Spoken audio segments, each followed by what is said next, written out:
ओकाबे Naosaburo, senior staff officer, Shanghai expeditionary force, अपनी diary में लिखते हैं, फौजी हर जगह महिलाओं की तलाश में घूम रहे हैं और मैंने अक्सर उनसे अश्लील कहानियां सुनी हैं। जब तक हालात शांतिपूर्ण है और सेना लड़ाई में शामिल नहीं है, तब तक इसे रोकना मुश्किल है। लेकिन हमें याद देखना चाहिए कि हम कैसे एक्टिव रूप से उन्हें यह फैसिलिटी दे सकते हैं। मैंने फौजियों की सेक्सुअल प्रॉब्लम को लेकर कई पॉलिसी ऑप्शन पर सोचा है और हमने इसे लेकर काम भी शुरू कर दिया है। ऐसे कई ऑफिशियल रिकॉर्ड्स और पर्सनल पीस ऑफ राइटिंग से पता चलता है कि कैसे जापान की इंपीरियल जापानीज गवर्नमेंट अपने फौजियों के लिए बनाई गई सेक्सुअल स्लेवरी के सिस्टम को दिखाता है, जिन्हें कंफर्ट वुमेन कहा गया। आखिर कंफर्ट वुमेन क्या था जिसने जापान सरकार की क्रुएल्टी को दिखाया, और यह दुनिया का सबसे बड़ा गवर्नमेंट स्पॉन्सर्ड ह्यूमन ट्रैफिकिंग और सेक्सुअल स्लेवरी का सबसे बड़ा केस कैसे बना, जानेंगे इस वीडियो में। दोस्तों, ये पूरा वाकया 20वीं सदी के तीसरे दशक से शुरू होता है, जब जापान लगातार ईस्टर्न एशिया में अपना कंट्रोल बढ़ा चुका था और 1930 से लेकर 1945 तक लगातार जापान वॉर में ही था। इसी दौरान जापानीज इंपीरियल आर्मी ने लगातार कंफर्ट वुमेन सिस्टम को मेंटेन और इम्प्लीमेंट किया और जगह जगह इसके लिए स्टेशंस बनाए गए। असल में कंफर्ट वुमेन उन्हें कहा गया जो इन सैनिकों की शारीरिक जरूरतों को पूरा करती थी। शुरुआत में इन कैंप्स में प्रोस्टिट्यूट होती थी जो वॉलंटरीली इस स्टेशंस में आती थी। हालांकि जापानी सैनिक अपनी मर्जी और पसंद से किसी भी लड़की या महिला को पकड़ लाते और उसका बलात्कार करते। उन्हें बंदी बनाकर कैंप में रखा जाता और सामूहिक रूप से भी बलात्कार किया जाता। बंद की गई इन औरतों को ही कंफर्ट वुमेन कहा गया। लेकिन 1937 तक चीन और कोरिया पर पूरा कब्जा हो जाने के बाद जापानी सेना ने यातनाएं देने की सारी हदें पार कर दी। इन कंफर्ट स्टेशन का वाइड एक्सपेंशन ही एक बहुत इनफेमस इवेंट रेप ऑफ नानकिन के बाद हुआ, जहां पर जापान की इंपीरियल आर्मी ने बहुत ही बड़ा नरसंहार किया, जहां पर उन्होंने 20 से 80 हजार महिलाओं का रेप किया। इस कांड ने पूरी दुनिया को हिला दिया था, जिसके बाद जापान के एम्परर होरीहितो जापान की इमेज को लेके बहुत ही ज़्यादा कंसर्न हो गए।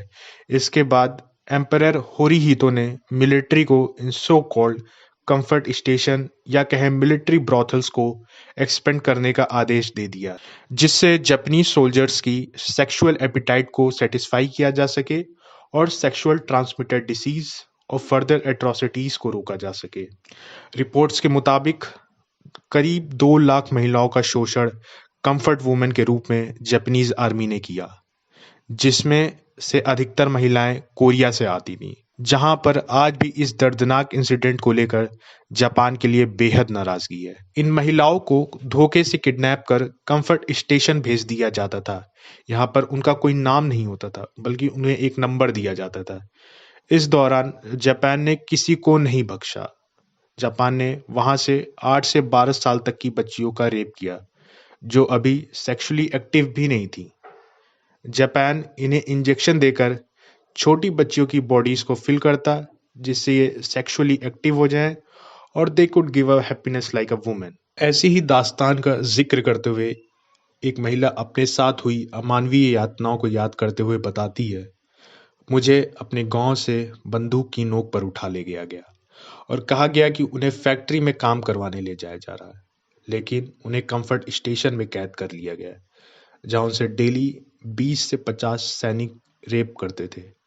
उन्हें सोने तक नहीं दिया जाता था। वह एक स्लॉटर हाउस था। वहीं जापान ने क्रूरता की सारी हदें पार करते हुए उन महिलाओं को फोर्सिबली एक इंजेक्शन लगाना शुरू कर दिया, जिसका नंबर 606 था, जिसमें बहुत ही खतरनाक कंपाउंड सेल्वर्सन था। इस इंजेक्शन का काम प्रेगनेंसी रोकने, एबॉर्शन इंड्यूस करने के लिए किया जाता था, जिसकी वजह से महिलाओं को सीरियस साइड इफेक्ट्स होते, जिससे इंटरनल ब्लीडिंग, स्टमक क्रैम्प्स और सीरियस प्रॉब्लम हो गई थी। लेकिन जापान को इससे कोई फर्क नहीं पड़ता था। वह चाहता थे कि वह उनके फौजियों को लगातार सर्व करे।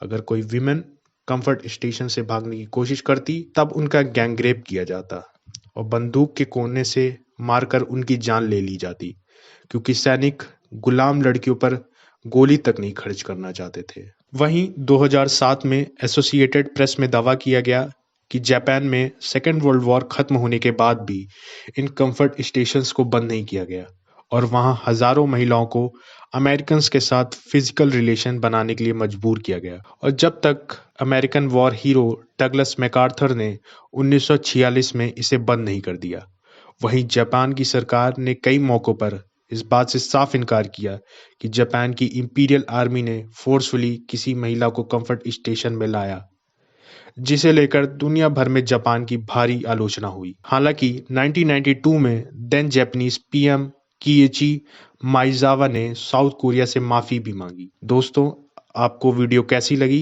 कमेंट करके जरूर बताएं और ऐसी वीडियो देखने के लिए सब्सक्राइब करें इंडियन ऑप्टिक्स को।